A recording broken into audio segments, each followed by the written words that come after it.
அனைவருக்கும் கணித வணக்கம். இப்போ பார்க்க போகிற கணக்கு 7ஆம் வகுப்புக்குரியது. முதல் பருவம் எண்ணியல். அந்த பாடத்தில் முழுக்களின் கூட்டல் பண்புகள். அதில் இப்போ பார்க்க போகிறது கூட்டல் எதிர்மறை.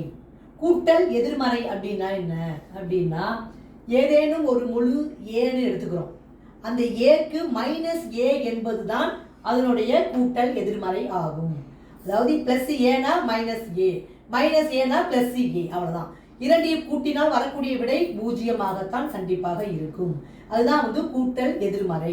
இப்போ எடுத்துக்காட்டு கணக்கு கொடுத்துருக்காங்க. அதுக்கு முன்னாடி a + -a = 0 is equal to -a + a. -aல ஏவை கூட்டினால் வரக்கூடிய விடை 0. இப்போ எடுத்துக்காட்டு கணக்கு என்ன கொடுத்துருக்காங்க, a is equal to 15ன்னு கொடுத்துருக்காங்க. அப்போ 15 + -15 அதனுடைய கூட்டல் எதிர்மறை. +15 உடைய கூட்டல் எதிர்மறை என்ன, -15 ஈக்குவல் டு 0. ஈக்குவல் டு என்ன வரும், திரும்ப -15 + 15. இதான் என்னது, கூட்டல் எதிர்மறை. ஏக்கு -a என்பது கூட்டல் எதிர்மறை ஆகும். அதே போல முழு கொடுத்துருக்கப்பட்டிருக்கப்ப 5 அப்படின்னு கொடுத்துருந்தாங்கன்னா அதனுடைய கூட்டல் எதிர்மறை -5. இப்போ கணக்கில் 15ன்னு கொடுத்துருக்காங்க, அதனுடைய கூட்டல் எதிர்மறை -15.